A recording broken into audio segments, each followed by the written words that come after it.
그러니까 이게 말로는 참 쉬운 표현이거든요. 팔으세요. 예. 근데 문제는 팔려고 해도 안 팔리는 거예요.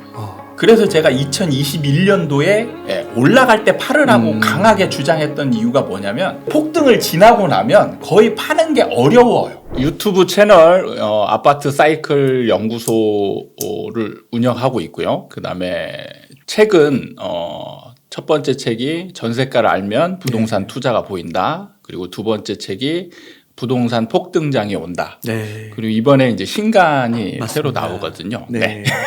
책 제목이 아파트 투자는 사이클이다. 사이클이다. 네네. 네. 부제가 있는데 주식과 비교하면 더 쉽게 이해되는. 예, 그래서 이제 책 내용이 주로 좀 이제 그 주식하고 네. 부동산 비슷한 측면도 많고요. 네. 그 다음에 약간 다른 측면도 있기 때문에 이런 거를 좀 비교해가면서 와. 이제 책을 좀 써봤습니다. 네. 이게 주식 시장에 관심을 갖는 분들은 어떻게 보면 좀 주식에만 하시는 분 성향이 있고. 그렇죠. 예, 예. 또 부동산은 부동산에만 하는 분들이 있는데. 네. 사실은 이 두 가지를 다 알아야 되잖아요. 그렇죠. 자본주의의 핵심이라고 할 수 있으니까. 그러니까 저도 젊었을 때는 주식 위주로 했었거든요. 그래서 네. 주식할 때는 부동산 투자를 하는 분들이 이해가 안 됐었어요. 네.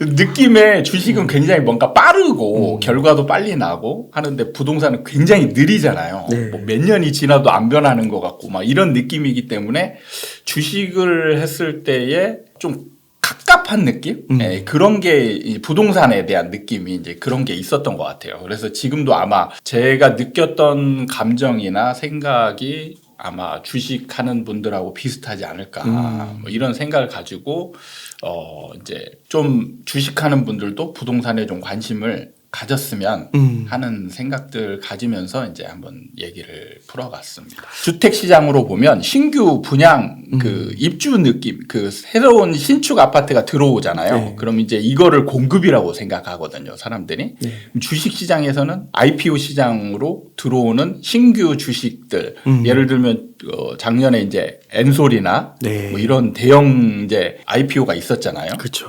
이럴 때 이제 원래 주식 시장도 큰 공급이 있으면 다른 기존에 있던 주식 시장한테는 일종의 악재로 작용을 그렇죠. 했었단 말이에요. 왜냐하면 네. 신규 공급이 굉장히 큰 게 오면 돈이 그쪽으로 쏠리고. 그래서 실제로 그 엔솔 IPO 할 때 그때 114조인가요? 네.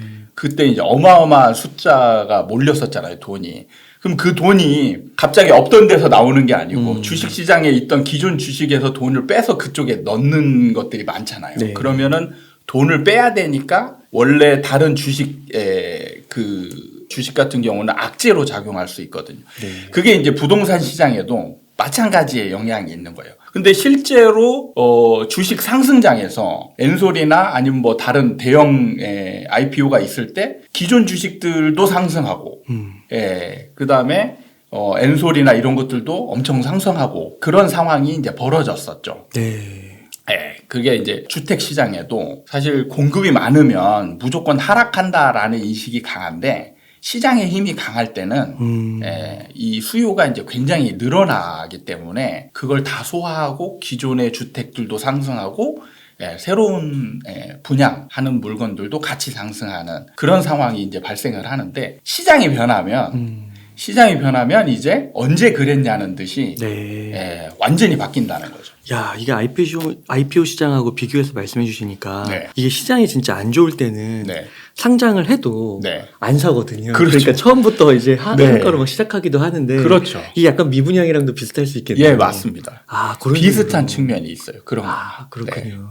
좀 다른 거를 설명하자면 이제 제가 이제 책에는 없는 것 같은데 이제 거래량에 대한 그 사람들의 인식. 그러니까 주식 시장에서는 대부분 거래량이 좀 늘면 상승하고 거래량이 줄면 하락한다. 이런 이제 기본적인 그 상식과 같은 인식이 이제 강하잖아요. 그래서 제가 볼 때는 이제 이런 상식이나 인식이 부동산 시장의 접목이 된 것 같아요. 그래서 부동산 시장에서도 사람들이 거래량을 보고 판단하려고 하는 경향들이 굉장히 많거든요. 그래서 거래량이 줄면 이제 하락한다. 네. 거래량이 늘면 상승한다. 예, 이런 게. 근데 지금 같은 경우는 이제 거래량이 줄면서 좀 하락의 기조가 이어졌으니까 사실 맞는 측면이 있는데 여기서 약간은 이제 착각? 뭐 이런 게 벌어질 수 있는데 나중에 좀 지나면 이제 거래량이 좀 늘 수 있거든요. 그러면 사람들은 여기서 거래량이 늘면 다시 상승할 거 아니냐. 이렇게 생각할 수 있다라는 거죠. 근데 그런 측면이 아니라는 거예요. 그래요? 네. 그러니까 지금 부동산 시장은 하락하고 있는데 지금 거래량이 거의 바닥이잖아요. 좀 있으면 이제 거래량이 조금 이제 회복할 수도 있어요. 조금 지나면. 그러면은 다시 상승으로 가는 게 아니냐. 그게 아니고 계속 하락하는 거예요. 그래요. 예. 그러니까 이제 그런 좀 약간의 다른 측면들을 좀 이해를 하면 좋을 것 같아요. 근데 말씀을 듣다 보니까 네. 다른 것도 있을 수 있을 것 같은데 네, 네. 주식시장도 이게 쌍바닥이라 그래서 네. 이렇게 한번 올라갔다가 네. 근데 이제 전고점까지는 올라가지 못하고 예. 여기서 다시 한번 이제 그때 더 예, 떨어지는 그렇죠. 그런 네. 느낌일 수도 있을 것 같은데요. 그렇게 인식할 수도 있을 것 같긴 해요. 어. 근데 이제 부동산도 하락할 때 그냥 주구장창 하락하는 게 아니고 약간의 반등을 주기도 하거든요. 이제 정책이나 아니면 중간에 어떤 호재들이 생겼을 때 사람들의 이제 심리나 이런 것 좀 다시 살아나가지고 이제 반등을 줄 수도 있는데 이게 상승으로 전환되는 게 아니고 그냥 반등에 그친다는 거죠. 네. 그러면서 이제 계속 하락하는 추세로 가가지고 결국에는 그 하락 기간이나 이런 게 얼추 제가 얘기했던 한 이제 하락 기간 5년 정도 얘기하잖아요. 네. 그런 기간에 맞춰서 하락하게 되는 상황으로 간다는 거죠. 그러면요, 소장님. 네. 이번에 만약에 거래량이 회복할 수도 있다고 하셨잖아요. 네, 어느 네. 정도까지는. 네, 네. 근데 그 회복 수준이 우선은 막 그 2020년, 21년에 그 폭발적인 수준. 그런 수준으로는 갈 수 없습니다. 갈 수 없고. 예. 그런 수준으로는 바뀔 수가 없고요.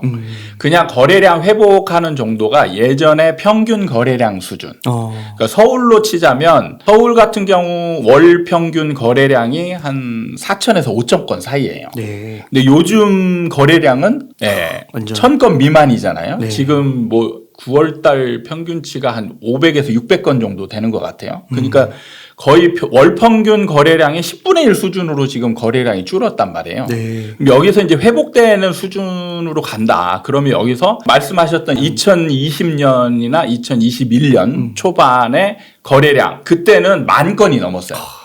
12,000건, 15,000건 이렇게 갔단 말이에요. 네. 그 정도로 갈 수가 없어요. 그러니까 사람들의 심리가 한번 죽으면 이제 그게 다시 살아나기가 굉장히 어렵거든요. 그러니까 거래량이 는다는 의미는 뭐냐면 하락장에서 거래량이 느는 거는 매수자들은 기다려요.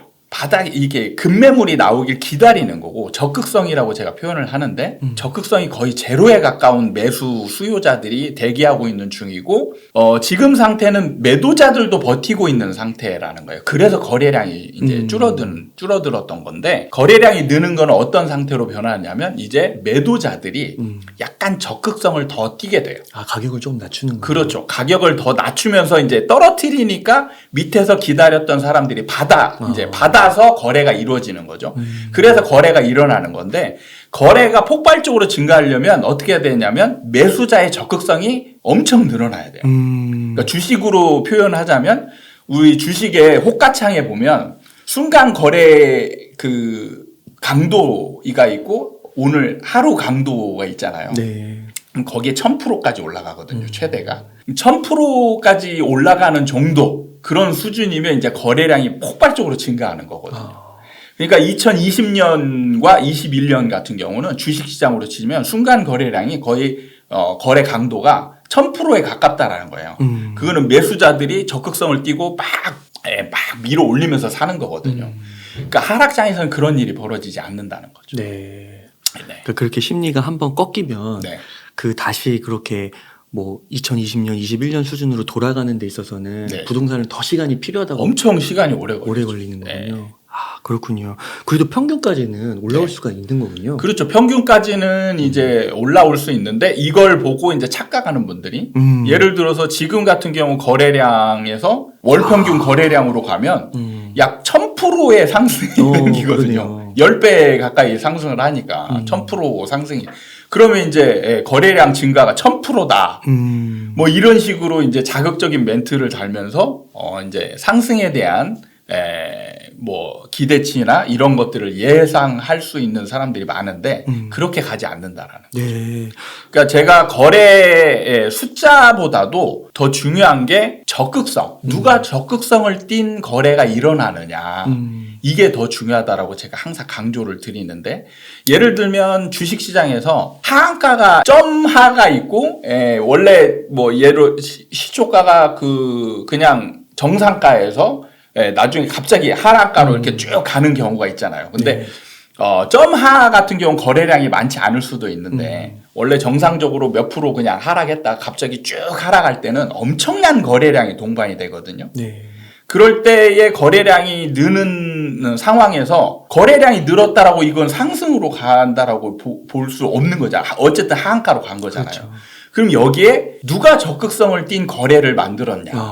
그럼 매도가 그냥 밑으로 던지다시피 막 쏟아내니까 이제 거래 밑에서 그냥 멋모르고 밑에다 이게 걸어 놓잖아요. 밑에 가격에다가 촘촘히. 그럼 그게 다 거래가 되면서 이제 밑으로 쏟아지는 거잖아요. 거래량은 늘어났지만 가격은 떨어지는 거죠. 네. 그럼 여기서 적극성이 누가 셌냐? 매도 적극성이 훨씬 셌다라는 거죠.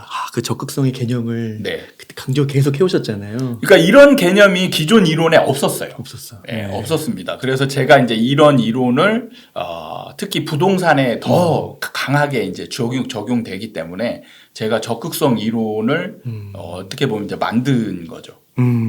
그래서 소장님께서는 지금 이제 하락장에 들어온 거고, 네. 그리고 이제 심리가 한번 하락으로 조금 정해진 거고, 네. 그렇게 해서 최소한 5년은 네. 갈 수 있다. 그렇죠. 라고 우선은 큰 틀을 보시는 거고요. 그러니까 대중심리는 진짜 항공모함하고 똑같아가지고 네.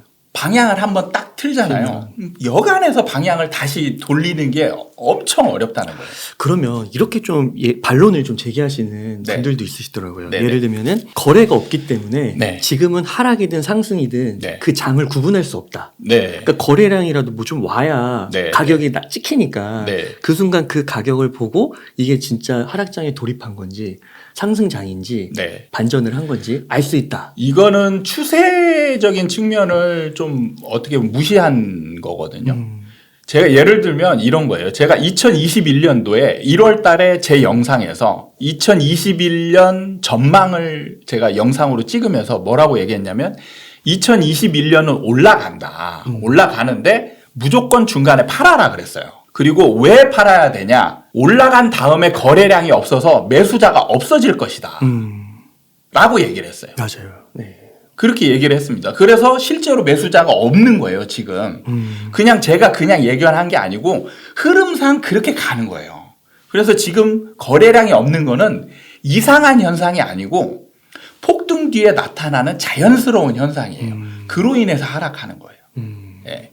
그리고 이제 이때에 거래량이 없는 거는 아직도 매도자들은 아직도 집값 상승에 대한 기대 심리가 많기 때문에 네. 대부분이 버티거든요. 네. 그래서 거래량이 없는 거예요. 근데 이제 하락을 인정하게 되면 매도자들이 집을 쏟아내는 거예요. 이제. 그러면 이제 지금은 그래서 제가 정책이라고 많이 표현을 그동안 했던 게 거래가 없는 거예요. 그리고 각자 포지션에 따라서 이 바라보는 방향이 완전히 다르다는 거죠. 그래서 아직도 집 가진 사람들은 상승에 대한 기대치가 아직도 남아 있어요. 근데 그게 좀 지나면 이제 거의 포기 상태로 가는 거죠. 그 약간 심리학에서 네. 심리학 이론 중에 뭐 이렇게 큰 사건을 딱 겪었을 때 네. 그거를 바로 받아들이는 게 아니라 네. 이게 어떻게 나한테 일어나 하면서 부정하는 단계가 있다고 하잖아요. 맞아요. 예. 그래서 부정하다가 나중에 화를 내다가 나중에 맞아요. 인정하는 단계로 인정하고 가는 거죠. 그다음에 자기 성찰하고 또 성장하고 네, 네. 뭐 그런 과정이 있다고 하잖아요. 네. 지금 그 초기 단계 딱 그 단계죠. 그러니까 그렇게 지금은 보시면. 부정하는 거예요. 지금 이제 상승을 바라는 사람들 입장에서는 하락을 전혀 인정하지 않아요. 오히려 화를 내고 네, 부정하고 그 다음에 이제 저 같은 사람한테 와가지고 댓글로 화를 막 내죠. 네. 화를 내는데 지금 같은 경우 약간 그 화내는 강도가 굉장히 약해졌어요. 초창기에는 저한테 굉장히 화를 많이 냈었죠. 네가 뭘 알아? 이렇게 점점 우연히 고장난 시계도 2번은 맞아. 네가 우연인 거지. 뭐 이런 식으로 하다가 지금은 이제 강도가 많이 바뀌어서 좀 자중해 주셨으면 좋겠다. 이런 식으로 이제 바뀌는 거죠. 그러니까 조금씩 시간이 가서 그 현상이 지속되면 이제 인정하는 단계로 넘어가는 거죠.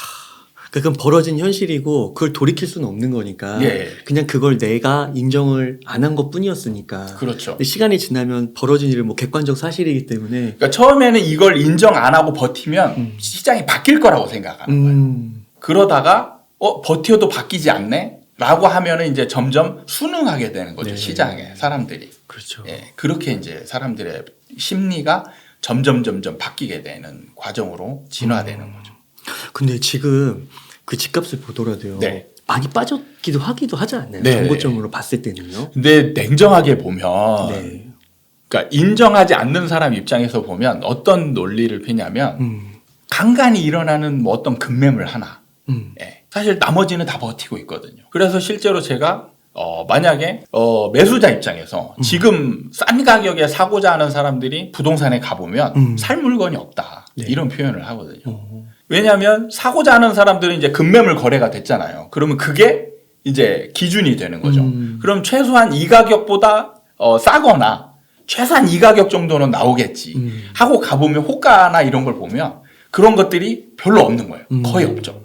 네. 오히려 호가는 좀 높은 단계에 머물러 있는 거예요. 그래서 싼 걸 기대하고 갔는데 빈손으로 그냥 돌아오는 거죠. 그러면은 이게 5년 정도 만약에 진짜 지속이 된다고 한다면 네. 조금 미리 지금이라도 만약에 좀 부담이 되시는 분들은 네. 금리도 계속 좀 오르잖아요. 네네. 그러면은 좀 과감하게 정리를 하는 게 오히려 현명할 수도 있는 건가요? 그러니까 이게 말로는 참 쉬운 표현이거든요. 팔으세요.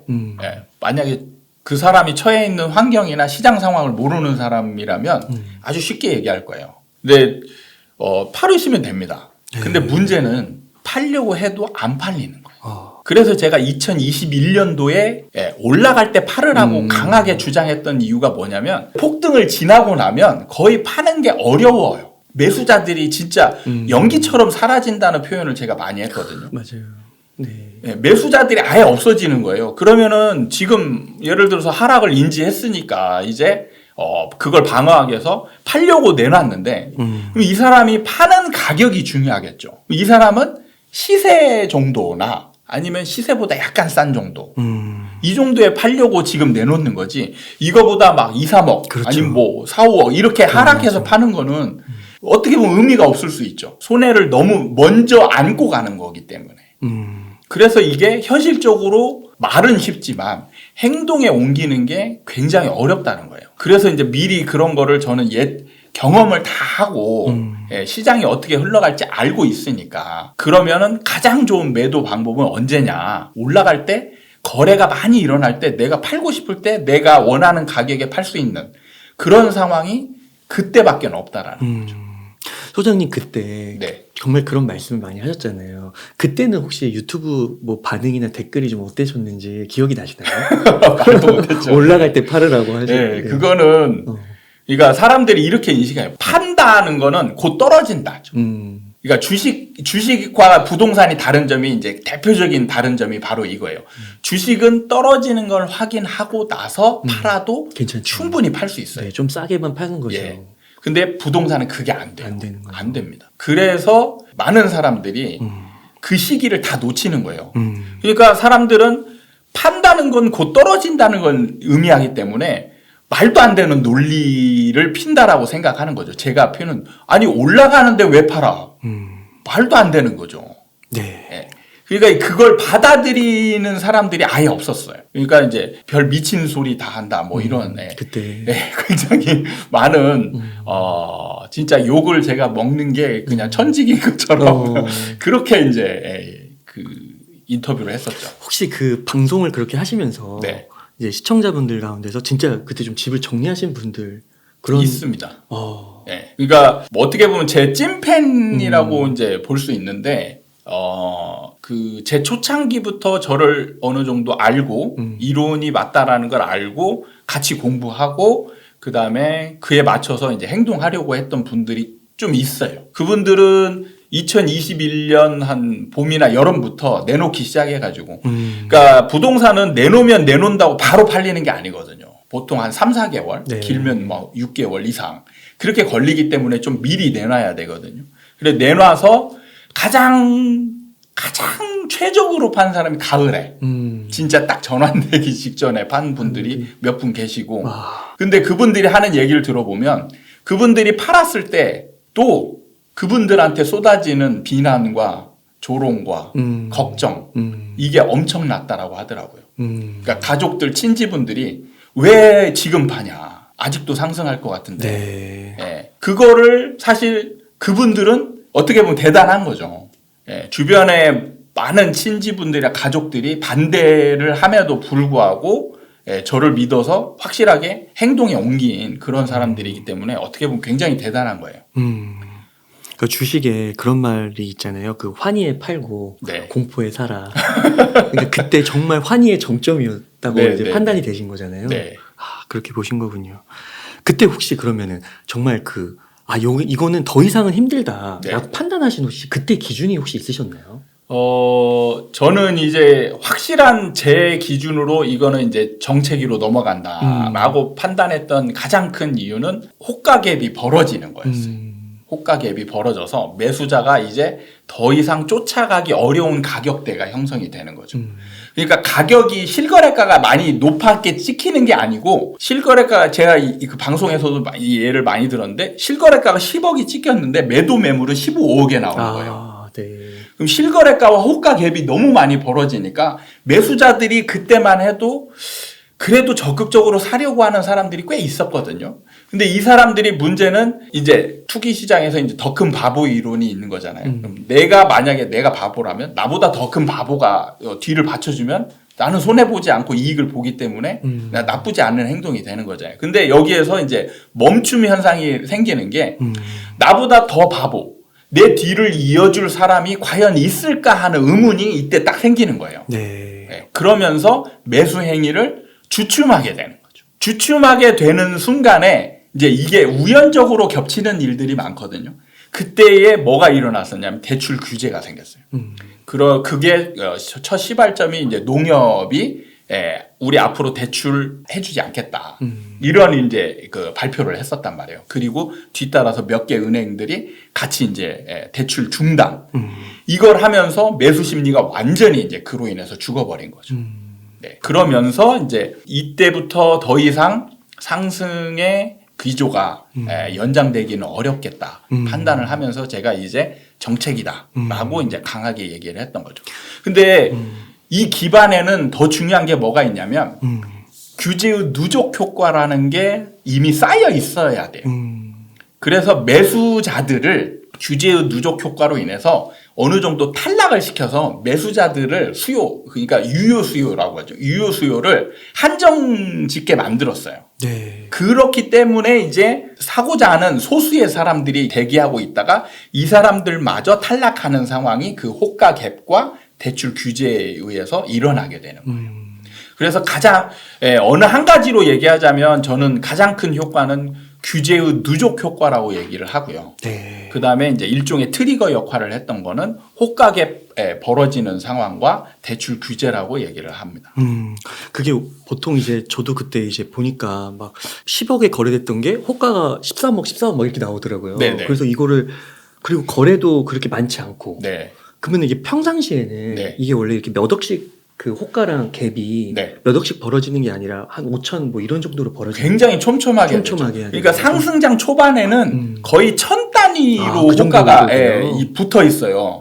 그래서 거래가 일어나면 예를 들어서 뭐 2억에 거래됐다. 그럼 2억 1000짜리, 2억 2000짜리 이런 식으로 계단식 상승을 할 수 있는 호가 갭이 딱 맞춰져 있거든요. 그러면서 이제 거래가 많이 일어나면 그 뒤에 기다리고 있던 매도자들이 호가 갭을 좀 벌려요. 그렇죠. 확신이 생기는. 이제 한 4, 5천 정도로 벌려요. 그러면은 다시 그때의 그 상황이 되면 멈춥니다, 거래가. 그게 바로 부동산 이론에 보면 지역순환장이라는 게 있거든요. 지역이 상승 흐름이 어느 한 지역에 계속 이어지는 게 아니고 멈춰요. 상승을 하다가 멈추고 그 옆 지역으로 다시 상승 흐름이 넘어가거든요.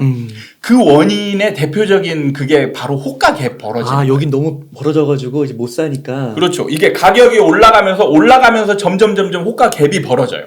그러면 이제 매수자들이 좀 부담스럽게 되거든요. 그럼 굳이 얘를 살 게 아니고 덜 오른 옆 지역을 사면 되는 거예요. 그렇게 가는 거예요. 예, 그래서 이제 분위기가 옆 지역으로 옮겨가는 거예요.